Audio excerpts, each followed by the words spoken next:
Now, I'm sure that you know you've got a class on the agenda that you're going to teach, and I'm sure you don't roll out of bed in the morning and go, I just can't wait to have some confrontation today. Now, whether you've been at it one time and this is your first class, you've been at it many times, there is a 5-step approach that you can do to really help calm down the person and reach to agreement and help them to pull them back over to your side. And that's what I want to do with you right now. I want to give you the 5-step approach that you can do to deal with confrontation. So the first thing that you're going to do when you have that confrontation, and that person might say, look, I'm really upset because what you're doing really challenges the belief system that I got when I was in school. So the first thing that you want to do is remember that you might want to step forward. That's a natural instinct that we have to do. We want to remedy the situation. Our mom side is going to come out and we're going to go, oh, I want to help you. That's a form of aggression in the animal society, in the animal kingdom. And they'll even get, their emotions will go even higher. So you want to do the reverse of that, and you're going to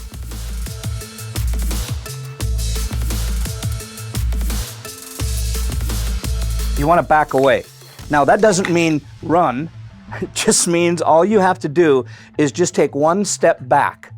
And all that means is that's body language, is just tell them, look, I'm not an enemy, I don't want to confront you, I want to deal with this. So the first step that you want to take is just, number one, is just back away. Now the second thing that you want to do from that point is you want them to get them to repeat. Now, so remember, step one is you just back away, and step two is you ask them, could you repeat what you said? And all that really means is, now remember, the reason why you're doing that is twofold. Number one, it's going to give you a chance to think, because remember, if their emotions are high, there's a chance it could get your emotions up. And the big thing that you want to do is stay calm, because if you have two insane people, then you have a battle that's happening on. But if you can keep your emotions down, your intelligence will stay up and you'll be able to come up with good answers. So here's what happens. Number one, back up. Number two, the first thing I would say is, listen, could you repeat it for me? And just, and I'd like you to really give me the instances. So you'll find they might go like this. First time around, before they raise their hand, they'll just say, look, I'm really angry about this because this really, everything that I was taught in school was that I did it this way. Now you're telling me to do it a completely different way, and I've got 14 years of doing hair behind the chair, and this really is getting me upset.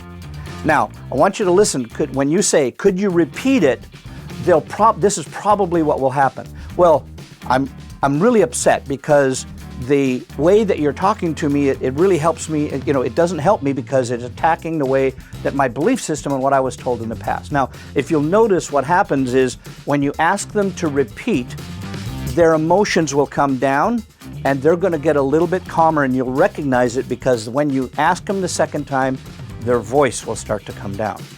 So remember, when you get them to repeat it, get them to be real specific. Okay, the what, the when, the how, the where, whatever that was, so you can get a maximum amount of information, because that's what you're doing in this step, is you're getting to repeat it back so you know exactly what the thing is that they're confronting you about. So remember, step one is back away, step two is repeat, and then step three is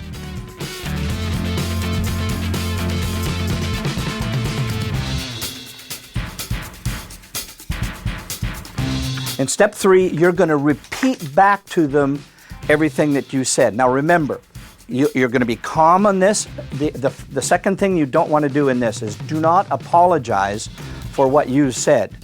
You may apologize, say like, I'm sorry you feel that way. Let's get to the bottom of this and let's clarify what we really mean.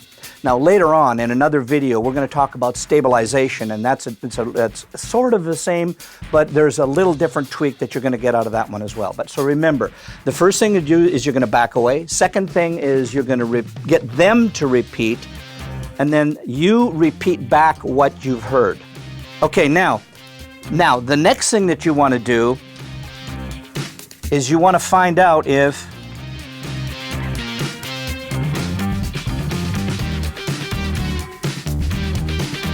anyone else has that particular problem as well. Now, this will go twofold for you, and I want to be really clear right up front. number one thing is you never want to get them to feel like you're trying to put them as the enemy. You're coming from a place of caring.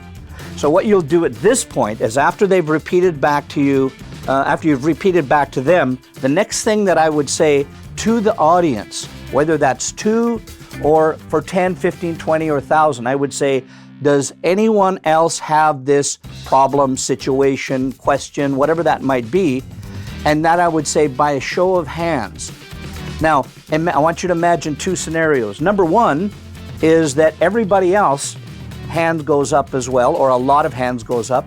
That means that we really needed to go back and clarify this as well. So now once you find out that everybody has that problem, then you're going to go back and deal with it. Now, it's going to be, and I don't want to go into every scenario that would be of confrontation, but this is where you would deal with it. Now, so number 1 is a lot of other people have that problem. Now let's deal with it. Number 2 scenario would be that person is the only person that has that problem, and you know it because nobody else raised their hands.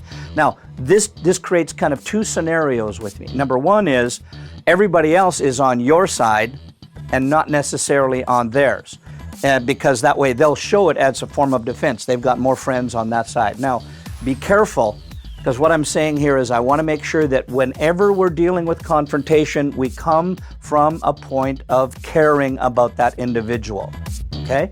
So number 1 is back away. Number 2 is repeat, get them to repeat it. That calms them down. Repeat back means that you're going to tell them what you think it is and make sure that you've got all the stats right.